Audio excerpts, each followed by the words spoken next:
I'm John Moulis, and welcome to another one of my videos where I talk about the horrific treatment I received whilst employed at the Department of Defence in Canberra in 1990-91.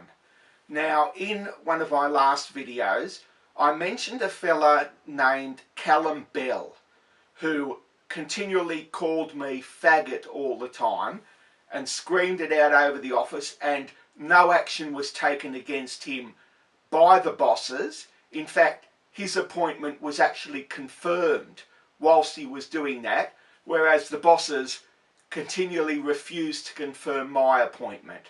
Now, about the business about him yelling the word faggot out at me across the office while I was trying to deal with army officers while I was doing army personnel. Now, I mean, I complained to the manager of registry operations, Patrick Brennan, about that, and he did nothing about it. And then about a week later, he confirmed Calum Bell's appointment.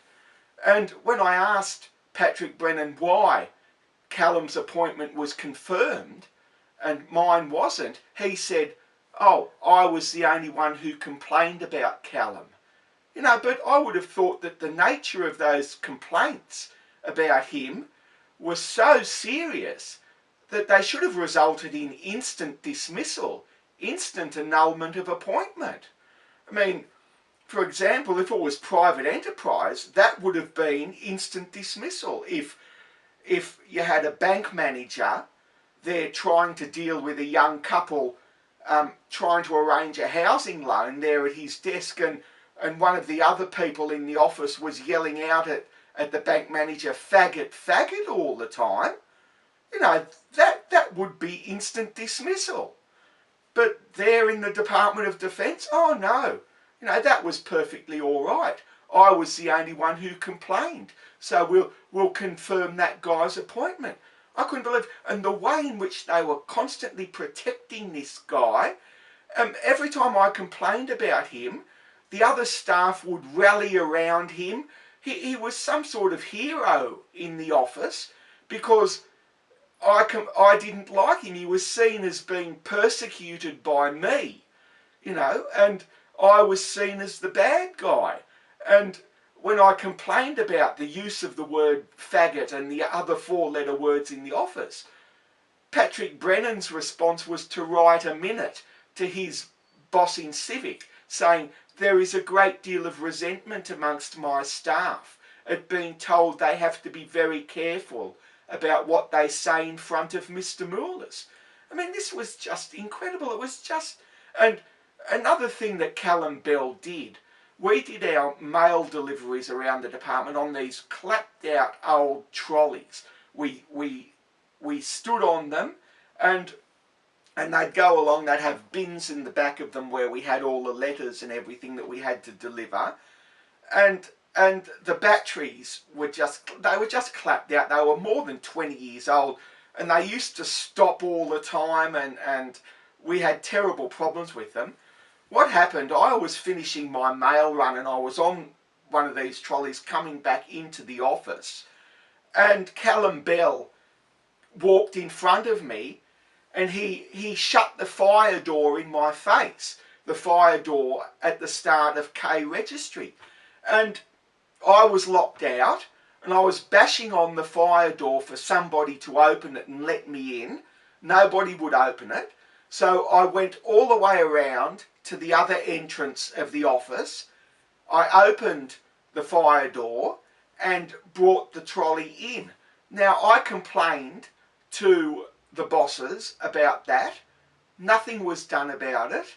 Calum was protected. I mean, I used to call Calum Bell Patrick Brennan's little golden boy because he was. I mean, Patrick Brennan seemed to be besotted with him. And about the business with the fire door, it's part of the Fire Safety Act that interfering with the operation of a fire door is an offence under the Fire Safety Act. Now, I should have gone to the police about that. I should have gone to the police and complained, but Patrick Brennan and the rest of it said, "Oh no, all those things have to be dealt with in-house. You can't go to the police or anything because of security. Security in the department. That word security was constantly being thrown up at us to try and justify their own inaction about everything. And even right to the end, Calum Bell was being protected by Patrick Brennan and the rest of them. I mean, when I was forced to resign, when they annulled my appointment, I said to Patrick Brennan, well, will I go to Calum now? Will I approach Calum and try and make up with him? And you know what Patrick Brennan said? He said, oh no, he said, if you try and approach Calum, you'll be on a charge. You know, he was willing to use the Public Service Act to charge me for approaching Calum Bell, whereas Calum Bell was able to yell out the word faggot over and over, call me faggot, or, oh no question of him being charged under the Public Service Act. I mean, that constituted disgraceful and improper conduct under the Public Service Act, but oh no, never was there any question about Calum being charged under the Public Service Act. But Patrick Brennan was willing to charge me under the Public Service Act if I went anywhere near Calum Bell. In other words, Calum Bell had an AVO. I had an AVO out against me not to approach Calum Bell. Oh, look, it was just disgusting. Absolutely disgusting. And they should be ashamed of themselves, those people at Department of Defence. It was just the worst year of my life there at Department of Defence, working under those conditions. And the suicide attempt, the discrimination, the bullying, the harassment, just all of that went on there. Anyway, that's about it for this video.